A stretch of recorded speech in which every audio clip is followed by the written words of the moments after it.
Bueno, seguimos con los proyectos de investigación-acción, digamos la segunda clase en torno a los proyectos de investigación-acción.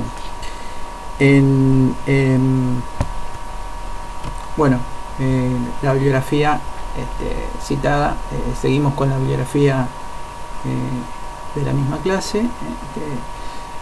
Básicamente el núcleo es el de Wilfred Carr y Stephen Kemmis, teoría crítica de la enseñanza, y de Greenwood y Lewis, la reforma de las ciencias sociales y de las universidades a través de la investigación-acción, que citaremos más adelante, pero estamos tomando en cuenta ahora.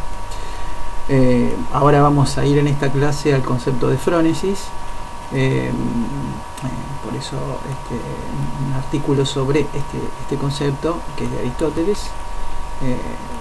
Vamos a trabajar hoy también Pierre Aubenque, la prudencia en Aristóteles. Bien. Y tomamos hoy otro de Jürgen Habermas, entre naturalismo y religión. La perspectiva de Habermas también la vamos a tomar. Bien, entonces vamos a ir a la distinción analítica entre habla o acción comunicativa y discurso que realiza Habermas. Habíamos visto en la clase pasada que en los proyectos de investigación-acción no existe, hay una falta de separación entre enseñante e investigador, falta de separación entre actor institucional e investigador. Es decir, quien trabaja en un contexto institucional, en un contexto educativo, en un contexto sanitario, en un contexto laboral X, es el que también investiga. Entonces hay falta de separación entre el sujeto cognocente y el sujeto a conocer. Ambos son el mismo.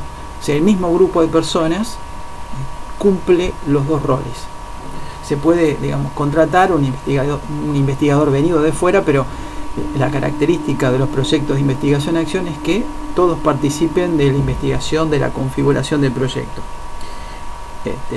y del análisis de los resultados. Entonces hay una falta de separación actor institucional e investigador. Entonces esta falta de separación no se ve como una dificultad, no se ve como un problema, sino como una característica que permite hacer determinada investigación. Entonces el presupuesto, el tipo de abordaje de la investigación-acción es opuesto al que practica el positivismo, ¿no?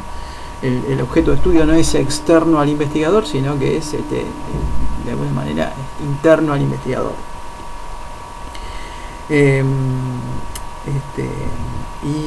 Otra de las características es el presupuesto de reflexividad. Un objeto de estudio solo es definible en relación con el sujeto que lo investiga. Entonces el sujeto de investigación, repasando rápidamente de la clase anterior, es el que configura el objeto de investigación. Sujeto de investigación y objeto de investigación no son entidades preexistentes, sino que se conforman en el acto de investigación. Otra de las características es la relación dialéctica entre teoría y práctica. La teoría no está desencajada y divorciada de la práctica, sino que la misma práctica produce constantemente teoría que se va renovando. Dialéctica individuo-sociedad y pensamiento-acción. Entonces, ahora vamos a la cuestión de esta clase, o de la primera parte de esta clase, que es la transformación de la práctica en praxis, a partir de la reflexión sistemática. Cuando uno investiga en este tipo de proyectos, lo que hace es transformar una práctica rutinaria o habitual, una práctica en la que uno no reflexiona demasiado, en praxis, es decir, en una reflexión crítica sobre las propias prácticas de donde sale el proyecto de investigación-acción. Entonces, vamos a ver la transformación de la praxis en práctica, dicen Carr y Kemmis, siguiendo a Habermas, es la misma distinción que hay entre habla y discurso, ¿no? Entonces, es paralela a la distinción habla o acción comunicativa y discurso. Bueno, el habla presupone implícitamente la observancia de normas, que esas normas están siendo seguidas y que pueden ser justificadas. Es decir, cuando uno está hablando, y esta es la diferencia que hace Habermas, estos autores, Carr y Kemis, siguen un texto de Habermas, o varios textos de Habermas. El habla presupone implícitamente la observancia de normas, hay que seguir normas, están siendo seguidas y esas normas pueden ser justificadas. O sea, se presupone, digamos, inconscientemente eso, digamos, estos presupuestos. Si termina este consenso, ¿no?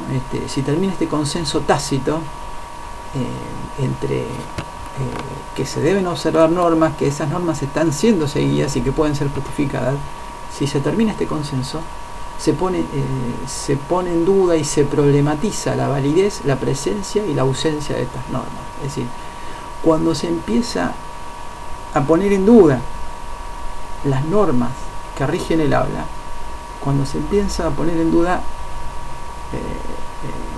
la validez y la legitimidad de esas normas, entonces se termina el consenso, se quiebra el consenso. El conocimiento, cuando se quiebra el consenso, entonces ahí surge el discurso. Cuando se quiebra el consenso surge el discurso. Entonces, a ver,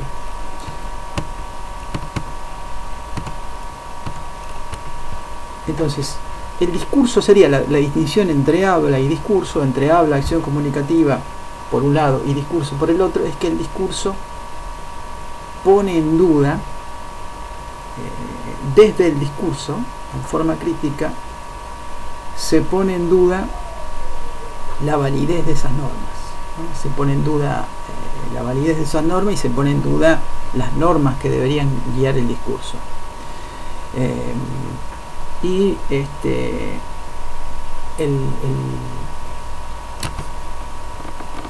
Diríamos, sería, ¿cuál sería el ejemplo en el que los presupuestos del habla son puestos en duda en el discurso? Es decir, ahora vamos a dar un ejemplo, pero esta sería una pregunta para todos. ¿Cuál podría ser el ejemplo en el que los presupuestos del habla son puestos en duda en el discurso? ¿Qué ocurre con el discurso que pone en duda a rajatabla los presupuestos del habla? ¿Qué tipo de discurso podría ser? Yo tengo un ejemplo extremo en cuanto a esto, ¿no? Entonces, hay discurso cuando se ponen en duda los presupuestos del habla. Hay habla cuando no se ponen en duda esos presupuestos. Los proyectos de investigación y acción implica el discurso, ¿no? Implica poner en duda los presupuestos del habla. Implica poner en duda la práctica diaria laboral que se realiza, ¿no? Si yo pongo en duda la práctica, lo hago desde la praxis, ¿no? Es decir, si yo pongo en duda los presupuestos de mi práctica diaria, de mi práctica laboral, que es la que voy a investigar, si pongo en duda esos presupuestos, lo hago desde el concepto de praxis, que sería una reflexión crítica sobre los presupuestos de la práctica. Si yo pongo en duda, cuando discuto sobre los presupuestos de la práctica, estoy hablando. Cuando yo hablo, digamos, sin poner en duda esos presupuestos, es una cuestión. En un proyecto de investigación y acción debería ponerme en duda cartesianamente, ¿no? Todo o gran parte de las cosas que realizo, o que realiza un grupo que se está autoestudiando. Entonces ahí aparece la categoría de discurso, que sirve para poner en duda los presupuestos del habla. Habermas ve el conocimiento como un procedimiento de discusión racional progresivamente ampliado, ¿no? En una de las primeras clases habíamos visto los distintos tipos de conocimiento, ¿no? Uno de ellos era el de Habermas. El conocimiento como un procedimiento de discusión racional progresivamente ampliado. la verdad a través de la intersubjetividad organizada a través de un protocolo de discusión o presuposiciones pragmáticas. No, uno discute a través de, a partir de determinados presupuestos, ¿no? Presupuestos prácticos, ¿no? A partir de ciertas limitaciones o ciertas exigencias prácticas. Estas presuposiciones pragmáticas, estas exigencias prácticas que deben guiar la discusión racional, que deben guiar la discusión para que sea racional. Hay discusiones que no serían racionales desde esta perspectiva, que deben guiar la discusión para que sea racional.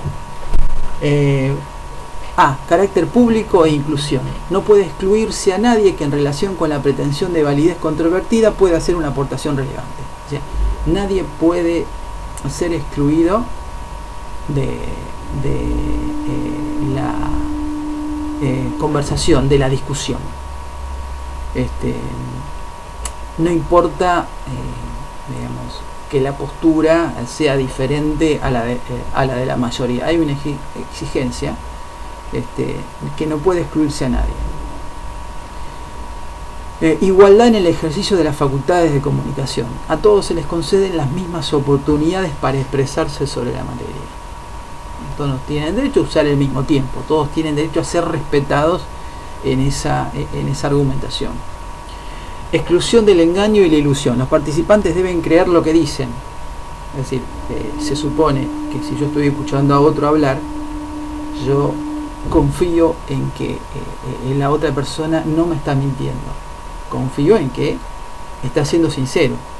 Se puede equivocar, digamos, puedo considerar que lo que dice es errado, pero él no, él está siendo sincero en lo que dice. Carencia de coacciones. La comunicación debe estar libre de restricciones, ya que éstas evitan que el mejor argumento pueda salir a la luz y predeterminan el resultado de la discusión. Es decir, nadie puede ser presionado para que diga una cosa y no otra, ¿no? Cuando hay violencia, cuando hay violencia en el contexto en el cual uno está argumentando y hay coacciones, la persona que está hablando tiene miedo, bueno, eso no sería una comunicación racional, no sería una comunicación democrática. En la segunda clase, digamos, en las primeras, creo que es la segunda, desarrollamos cuáles son las distintas formas de conceptualizar el conocimiento, ¿no? Ahí es donde Habermas habla de presuposiciones pragmáticas. El libro citado que está acá, Entre naturalismo y religión, que la edición en castellano es del 2006 y el original del alemán es el del 2005. En 1970, mucho antes, Habermas escribe Hacia una teoría de la competencia comunicativa. Ahí utiliza el concepto de acto ideal de habla, ¿no? El acto ideal de habla es el que exige las presuposiciones pragmáticas. El acto ideal de habla es el que exige que se lleven adelante, que se respeten esas exigencias para una discusión racional que mencionábamos recién. Es decir, todo acto de habla supone un acto ideal de habla en el cual se dan todas estas condiciones, se dan todas estas presuposiciones pragmáticas enumeradas, ¿no? Todo acto ideal de habla presupone esto, aunque en el acto real, aunque en el acto concreto no se lleven a cabo esas presuposiciones. Dice Habermas, aún mintiendo, uno exige que el otro se rija por esos presupuestos, o al menos tiene en cuenta esos presupuestos. Esta es la argumentación que sería discutible, pero digamos, todo acto real de habla supone un acto ideal de habla donde se respeten estas presuposiciones, ¿no? Uno puede ver que esto no siempre, digamos, es difícil que se cumplan esas presuposiciones pragmáticas. Digamos, si uno cita una reunión de consorcio, o si uno asiste a una elección en la cual alguien perdió, o si uno asiste a una elección en un club de fútbol importante, de fútbol profesional, bueno, evidentemente no se cumplen todas esas presuposiciones, ¿no? Pero podríamos ir a una reunión de consorcio como algo mínimo. doy un ejemplo en donde, este sería un ejemplo para pensar, pero sería un ejemplo en donde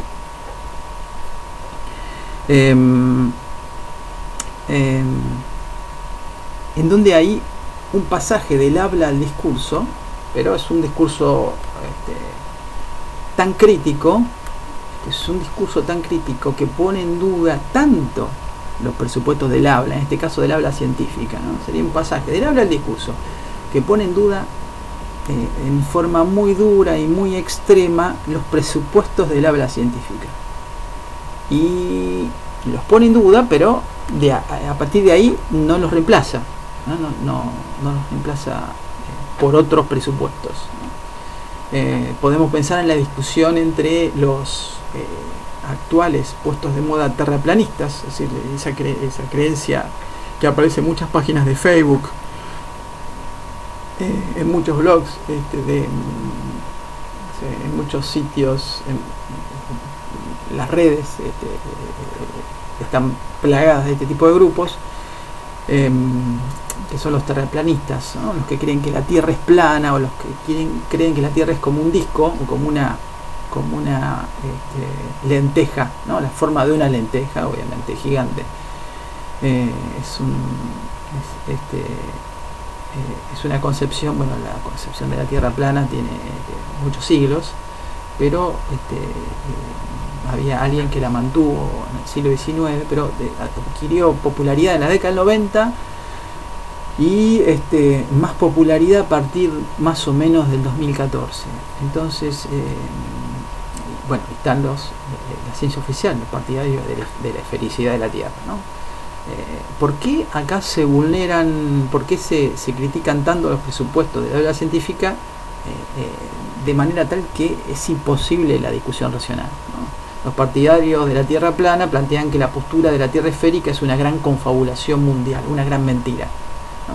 Hay no error científico, sino mentira. Hay uno de los presupuestos, es que, digamos, yo frente al otro que está discutiendo, un grupo frente a otro que está discutiendo, para que sea una discusión racional, debo tener confianza en ellos, debo tener confianza que ellos son sinceros, aún equivocadamente, aún en error, aún pensando erradamente, diría Descartes, son sinceros, están pensando racionalmente y son sinceros en lo que están diciendo.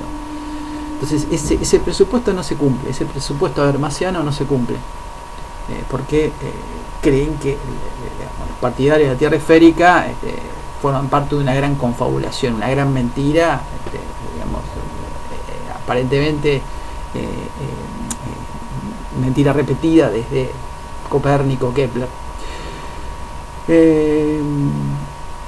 Y los partidarios de la Tierra esférica plantean acertadamente que los primeros niegan argumentos como las imágenes satelitales, pero no las rebaten con argumentos. Así, los terraplanistas dicen que todas las imágenes de la Tierra tomada desde un satélite, dicen que son imágenes trucadas, son imágenes falsas y que los satélites no existen, ¿no? Son creaciones teatrales, creaciones ficcionales. Entonces, en este caso, el discurso llega a poner en duda tanto los presupuestos del habla científica, donde, digamos, que implica una no posibilidad de discusión racional. Ese sería un ejemplo extremo, ¿no? Sería un ejemplo extremo, pero que muestro para ver la dificultad de llevar a cabo esos presupuestos pragmáticos de Habermas. Pero se supone que en un contexto determinado, ¿no? En una institución determinada donde se investiga algo, por ejemplo la violencia escolar, se supone que todos los actores implicados tienen un tipo de experiencia, y ahí vamos al lugar de la investigación, acción en el mapa del conocimiento. Se supone que todos los actores implicados tienen un tipo de experiencia más o menos similar y comparten ciertos presupuestos, no solo pragmáticos de discusión, sino ciertos presupuestos cognitivos derivados de que están trabajando y están intentando subsanar la violencia dentro de un mismo contexto. Son personas que trabajan dentro de un mismo contexto, entonces muchos de esos presupuestos cognitivos o presupuestos interpretativos serán más o menos similares, ¿no? Entonces los une el contexto, los une el problema, y los presupuestos están más o menos articulados, hermanados, ¿eh? Sería, digamos, un ejemplo en el otro extremo que el que acabamos de mencionar, ¿no? Ahí hay cierto, ahí puede haber discurso, pero o sea, puede haber una crítica del habla, en este caso del habla disciplinada, científica, relacionada al problema, educativa, para la cuestión de la violencia escolar, pero eso no significa que sea tan extrema como en el otro ejemplo. Estos autores, Greenwood y Lewis, en la reforma de las ciencias sociales y de las universidades a través de la investigación-acción, plantean que Aristóteles se maneja con una tríada para la producción de conocimiento. Hay tres patas: la episteme, que sería la ciencia, sería la teoría de conocimiento, los presupuestos de la ciencia; la tecné, que sería para los griegos, tecné sería una mezcla de lo que para nosotros es técnica, en un sentido industrial, pero también, y en cualquier otro sentido, y artesanía, ¿no? y artesanía. Entonces, esa es la tecné. Y la frónesis es lo que podría traducirse, y en la traducción siempre se pierde, prudencia, ¿no? Sería otro saber diferente. Vamos a ver, los proyectos de investigación-acción estarían centrados en esta pata aristotélica, en la frónesis. Dentro entonces del tercer tipo de conocimiento se encuentran los proyectos de intervención o investigación-acción, en la educación o en cualquier otro ámbito. Leamos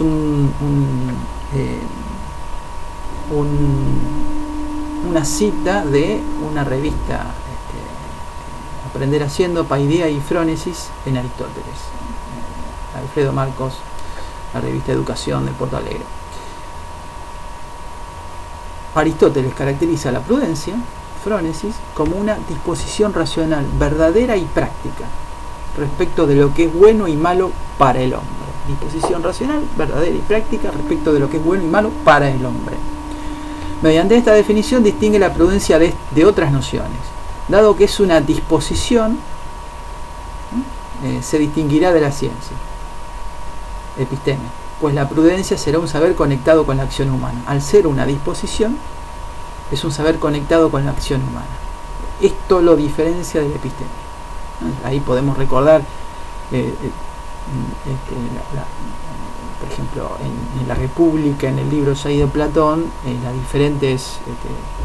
los diferentes estatus de conocimiento, ¿no? En segundo lugar, al ser práctica, su resultado será una acción, no un objeto, ¿no? El resultado es una acción, no un objeto. Esto la distingue del arte o de la técnica.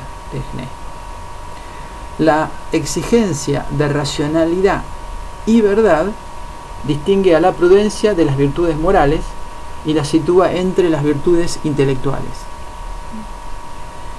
Por último, el que sea acerca del bien y el mal para el hombre y no acerca del bien y el mal en abstracto, la deslinda la prudencia de la sabiduría. La episteme trata sobre un conocimiento de tipo universal y atemporal. Trata sobre la estructura de la physis, que para los griegos la traducción sería la naturaleza. Trata sobre la estructura de la physis y no tiene una aplicación práctica inmediata, la episteme. La tecné comparte con la episteme el poseer una serie de reglas generales, ¿no? Aristóteles y también Platón usan el término para designar a los saberes confiables que admiten reglas generales que pueden exceder la mera experiencia. Entonces usan el término tecné para designar a los saberes confiables que admiten reglas generales que exceden la mera experiencia, o de alguna manera que la ordenan, que la superan. Entonces son reglas que pueden aplicarse, esto es lo fundamental, por eso superan a la experiencia, porque pueden aplicarse a objetos y situaciones diferentes, las mismas reglas a objetos y situaciones diferentes. Esto no pasa con la frónesis, o no pasa tan así. En el Protágoras, Platón indica que los sofistas categorizaban como tecné a la aritmética, la astronomía, la geometría, la teoría musical, la pedagogía y las destrezas de la acción política. Eso sería tecné. Aristóteles agrega a este conjunto la escultura, la arquitectura y el saber necesario para la navegación y el que se precisa para la guerra. Esto es lo que plantea un estudioso clásico de Aristóteles, y valga la redundancia del mundo clásico, Werner Jaeger, los Paideia, los ideales de la cultura griega. Un libro que tiene ya unas cuantas décadas, de la década del 30, del siglo XX. Aristóteles, en Ética Nicómaco, Aristóteles mismo dice: los jóvenes pueden ser geómetras y matemáticos y sabios en cosas de esa naturaleza. Es decir, lo que está diciendo es que los jóvenes pueden ser geómetras y matemáticos y sabios tanto o más que un matemático y sabio anciano, ¿no? En cambio, no parece que puedan ser prudentes, ¿no? Digamos, un sabio, un matemático anciano que no vivió al divino botón, sino que vivió aquilatando experiencia, va a ser más prudente que él. Le puede ganar en la reflexión matemática el joven, quizá, pero no le puede ganar en la prudencia. La causa de ello es que la prudencia tiene por objeto también lo particular, ¿no? La prudencia tiene por objeto lo particular, con lo que uno llega a familiarizarse por experiencia. No es la experiencia, pero se familiariza por la experiencia. En este fragmento se encuentra por un lado la tecné, que tiene que ver con los conocimientos como la geometría y la matemática, que alude a enunciados científicos de carácter atemporal, o, si bien no aparece en la cita, a regularidades y leyes constantes de la sociedad o la naturaleza. La episteme, desde esta perspectiva, pasaría por alto lo singular. Por otro, la prudencia o frónesis, que tiene que ver con la experiencia, vista como el lapso de tiempo empleado en reflexionar sobre las acciones que realizamos, ¿no? La prudencia tendría que ver con ese lapso de tiempo empleado en reflexionar sobre las acciones que realizamos, o sobre lo que nos ocurre, o sobre la naturaleza de las cosas con las cuales interactuamos. Esto sería, digamos, una fundamentación más antigua de la de Habermas, que es la de transformar la práctica en praxis.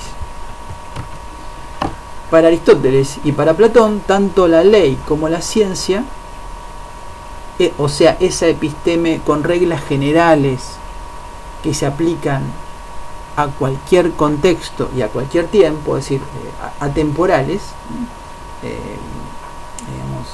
son reglas que se aplican en cualquier contexto y en cualquier momento de la historia. Entonces, en la ciencia y la ley científica, las posiciones científicas, fallan en la aplicación a casos particulares. Esto lo plantea un analista clásico también de Aristóteles, Pierre Wenck, en La prudencia en Aristóteles.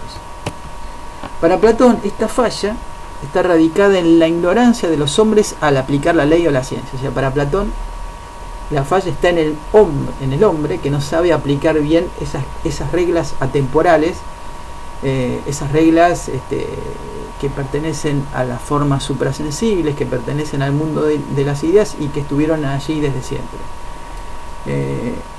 Entonces, Platón admite la posibilidad de un saber lo suficientemente trascendente como para abarcar a todos los casos particulares. Aristóteles, en cambio, no confía en deducir lo particular desde lo general. No existe una falla humana. O sea, hay un problema que no tiene que ver con un error humano, sino con un obstáculo ontológico. O sea, tiene que ver con una falla en la misma ciencia, ¿no? Todo lo que plantea Aubenk. Entonces, ¿qué es ese obstáculo ontológico? Es un hiato que afecta a la realidad misma y que ninguna ciencia humana podrá jamás sobrepasar. O sea, es un hiato, un divorcio que afecta a la misma realidad, es existencial, es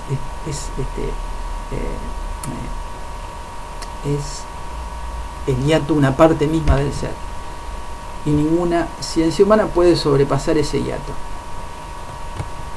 La frónesis, la prudencia, la reflexión sobre el contexto en el que estamos, sobre las cosas con las que interactuamos o las acciones que nosotros mismos realizamos, intentan subsanar esa indeterminación ontológica. El frónimos, hombre prudente, es el que está dotado de frónesis.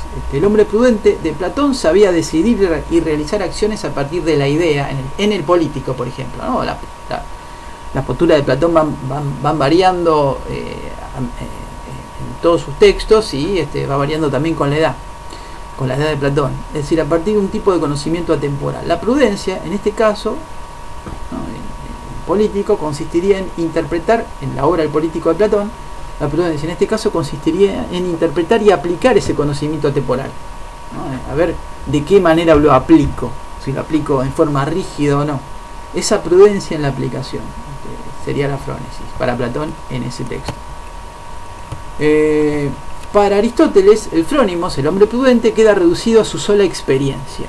Y en Ética Nicómaco, su saber es comparado al saber del carpintero, no ya al saber del geómetra.